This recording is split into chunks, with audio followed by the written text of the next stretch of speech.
اور وہ ذرا اچھی خبر ہے. دوسرا پھر گرفتاری والی خبر بعد میں دیتے ہیں کہ آزاد کشمیر میں نے آپ کو بتایا تھا کہ آج مذاکرات کا دوسرا دور ہے اور حکومتی جو ٹیم ہے اور وہاں پہ جو عوامی ایکشن کمیٹی ہے ان کے ارکان کے درمیان آج مذاکرات ہوئے اور اطلاعات کے مطابق آج رات حتمی معاہدے کا امکان ہے. بہت سے لوگوں نے تو خبر یہ چلا دی جی نوٹیفیکیشن جاری ہو گیا. نہیں, نوٹیفیکیشن اس لمحے تک کوئی جاری نہیں ہوا.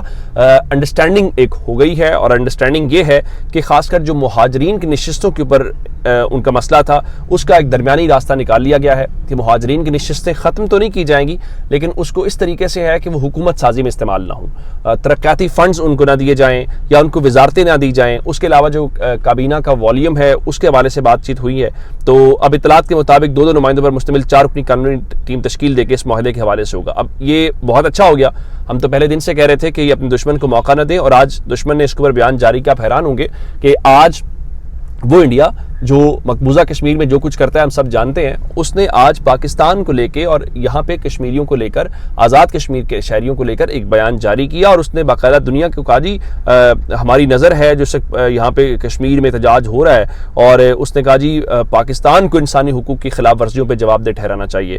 انڈیا کو ایک تو اپنا گھر سیدھا کرنا چاہیے. انڈیا کم از کم اس پوزیشن میں نہیں ہے پاکستان کے اوپر بات کر سکے اور نام پاکستان کے اوپر بات کرنے دیں گے.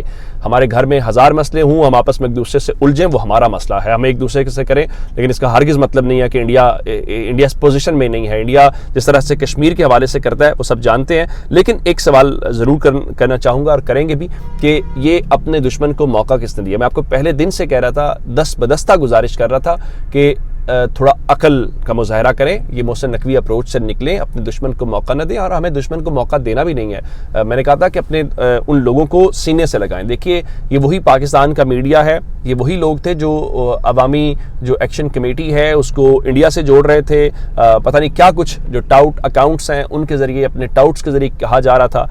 اس کا مطلب کیا ہوا؟ انہوں نے اپنے مطالبات رکھے, وہ مطالبات جن کو آپ کہتے تھے کہ وہ غیر آئینی غیر قانونی ہے, ان مطالبات کو آپ نے مان لیا. چلے درمیانی راستہ میں یہی کہتا تھا کہ 10 باتیں ہیں, 10 میں سے آپ 6 مان لیں گے, 4 سے پیچھے ہٹ جائیں گے, ہو سکتا ہے 7ویں بات پہ سیمی اتفاق ہو جائے, 3 مکمل طور پہ آپ کی وہ لچک کا مظاہرہ کریں گے. لیکن یہ وہی بات ہے نا کہ 100 جوتے بھی کھانا اور 100 پیاز بھی کھانا. ایٹ دی اینڈ آپ نے وہ مان بھی لیا, لیکن اس وقت آپ نے یہ سب کچھ کیا. اچھا یہ باتیں گرفتاریوں کے حوالے سے کچھ خبریں ہیں. ایک تو آج اجلاس ہوا اسلام آباد کے اندر اور یہ اجلاس تھا معیشت اور غیر ملکی سرمایہ کاری کے حوالے سے. ایسے میں جب آج کی 2 خبریں تھیں کہ پاکستان کی برآمدات پہلے کوارٹر کے اندر گری ہیں, پاکستان کا ٹریڈ ڈیفیسٹ بڑا ہے, اور مختلف پچھلے چند گھنٹوں میں خبریں ہیں جس میں کہا گیا جی فلاں کمپنی چھوڑ کے چلی گئی ہے. تو آج ایک اہم اجلاس تھا شہباز شریف کی زیر صدارت. اس میں کون کون شامل تھا؟ اس میں جناب شامل تھے جناب خواجہ آصف, اسحاق ڈار, رانا تنویر, علیم خان, اعظم نذیر تارڑ صاحب, عطا تارڑ اور مصدق ملک, اور اس کے علاوہ جام کمال, احد چیمہ, اورنگزیب صاحب, اور ان کے علاوہ جناب ہم نے یہ دیکھا کہ وہاں پہ آرمی چیف موجود تھے اور ڈی جی ISI موجود تھے. اور یہ کہا گیا کہ جناب پاکستان کو جو سرمایہ کاری ہے اس کے لیے ایک پرکشش ملک بنایا جائے گا. لیکن اس کے بیچ میں ایک خبر کراچی سے ہے, اور خبر یہ ہے کہ نیب نے ایک سٹاک مارکیٹ کے ٹائکون, میں نام لیتا ہوں تو آپ ایک لفظ میں سے کوئی پہنچ بھی جائیں گے, جو پراپرٹی ٹائکون ہیں وہ ان کے بھتیجے ہیں یہ, اور ان کا نام ہے اشرف کریم. ان کو منی لانڈرنگ کے الزامات کے تحت نیب نے گرفتار کر لیا ہے. اور اب یہ جو اشرف کریم ہے یہ ایک تو ایک انتہائی اہم عہدہ, آئینی عہدہ, اور اس کے اوپر وہ شخصیت بھی غالباً سندھ سے ہی ہیں, اور بتایا جاتا ہے کہ یہ ان کے بہت قریبی بتائے جاتے ہیں. تو آپ یوں سمجھیے جیسے عام طور پہ وہ طوطا پکڑا جاتا ہے اور جس طوطے میں آپ کی جان ہوتی ہے اس پہ ہاتھ ڈالا جاتا ہے. یہ اس قسم کی گرفتاری ہے, اور یہ گرفتاری اہم کیوں ہے؟ یہ گرفتاری اس لیے بھی اہم ہے کہ ایک 27ویں آئینی ترمیم آنی ہے, بہت ساری چیزیں آنی ہے, تو ایک اہم ہاتھ ڈالا گیا ہے, جس کا مطلب ہے یہ حالیہ بیان بازی بہت کچھ آنے والے دنوں کے اندر ہمیں دلچسپ قسم کا ایپیسوڈ نظر آنے والا. اپنا بہت سارا خیال رکھیے گا. خدا حافظ.